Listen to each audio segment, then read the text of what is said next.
Assalamualaikum warahmatullahi wabarakatuh.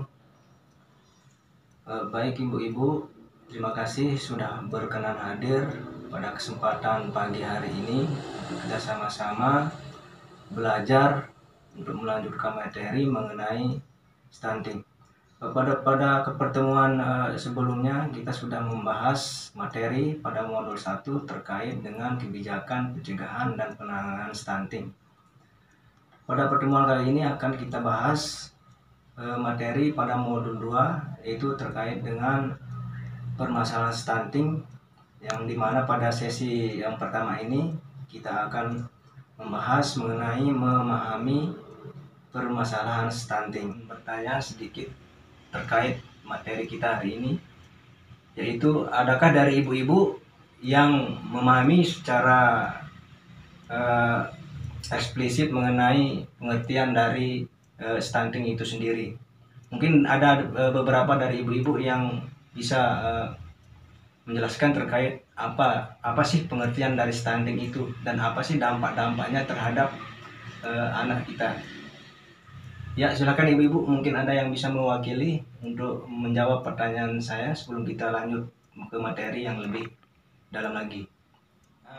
Ibu-ibu agak canggung, mungkin ada sedikit rasa malu untuk mengemukakan komentarnya. Baik, saya lanjutkan aja.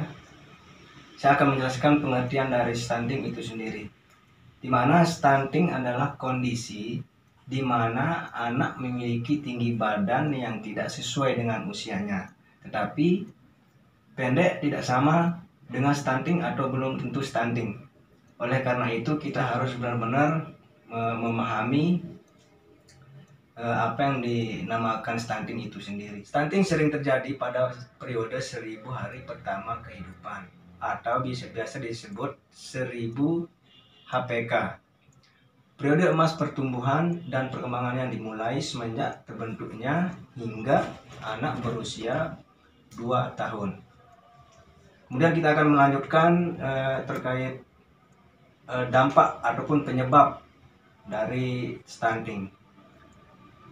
Adapun penyebab yang tidak langsung stunting adalah kurang pemberian stimulasi atau rangsangan yang serta kebersihan dan diri dan lingkungan yang buruk, di mana anak stunting biasa disebabkan oleh beberapa hal, yaitu yang pertama kurangnya gizi. Kurangnya gizi dari mulai remaja bisa menyebabkan putaran gizi saat hamil, menyusui, hingga dapat menyebabkan stunting. Kurangnya stimulasi.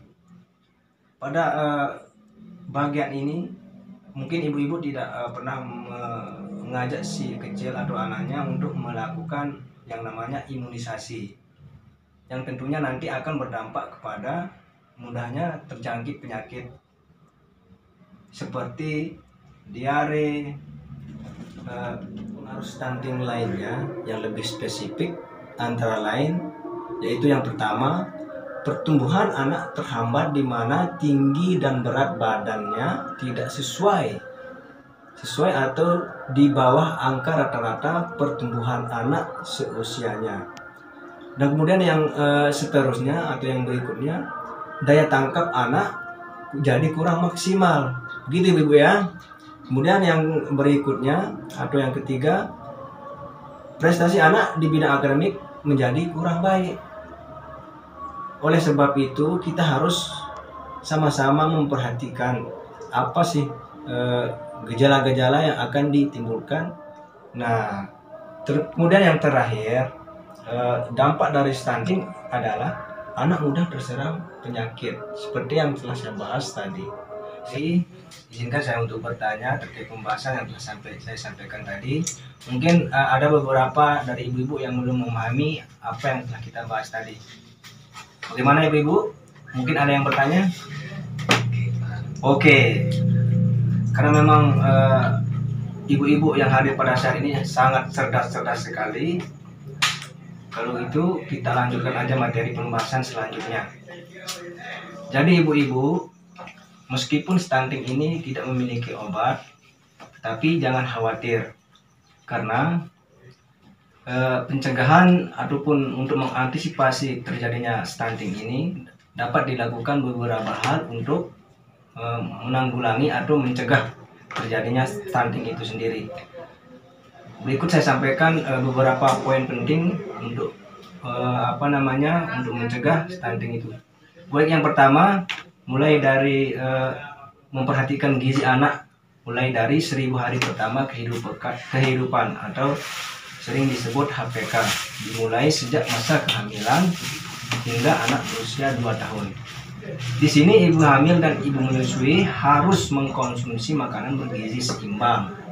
Dan bagi ibu hamil, meminum tablet tambah darah sehari sekali. Selain itu, jangan lupa untuk memeriksa kehamilan setidaknya 4 kali selama kehamilan, baik itu ke bidan, posyandu, ataupun puskesmas terdekat dari lokasi ibu sekalian.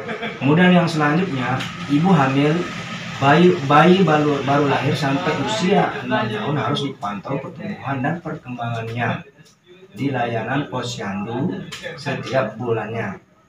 Kemudian yang terakhir, jangan lupa untuk mencuci tangan pakai sabun dengan air yang bersih serta mengalir, tentu dengan menggunakan sabun.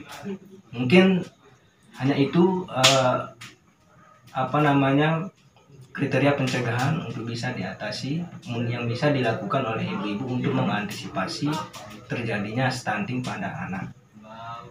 Kemudian keluarga dan masyarakat sangat berperan penting, terlebih orang tua ataupun keluarga terdekat, bagaimana untuk merespons segala bentuk ancaman dari stunting itu sendiri.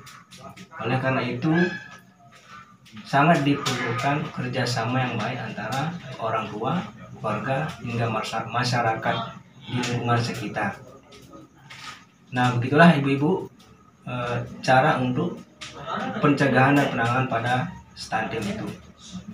Mungkin hanya ini ya materi yang bisa kita bahas pada pertemuan kali ini. Mungkin pada pertemuan yang selanjutnya kita akan membahas materi-materi lanjutan terkait dengan stunting itu sendiri. Baik ibu-ibu, kita akhiri saja pada pertemuan kali ini. Kurang lebihnya mohon maaf. Billahi taufiq wal hidayah. Assalamualaikum warahmatullahi wabarakatuh.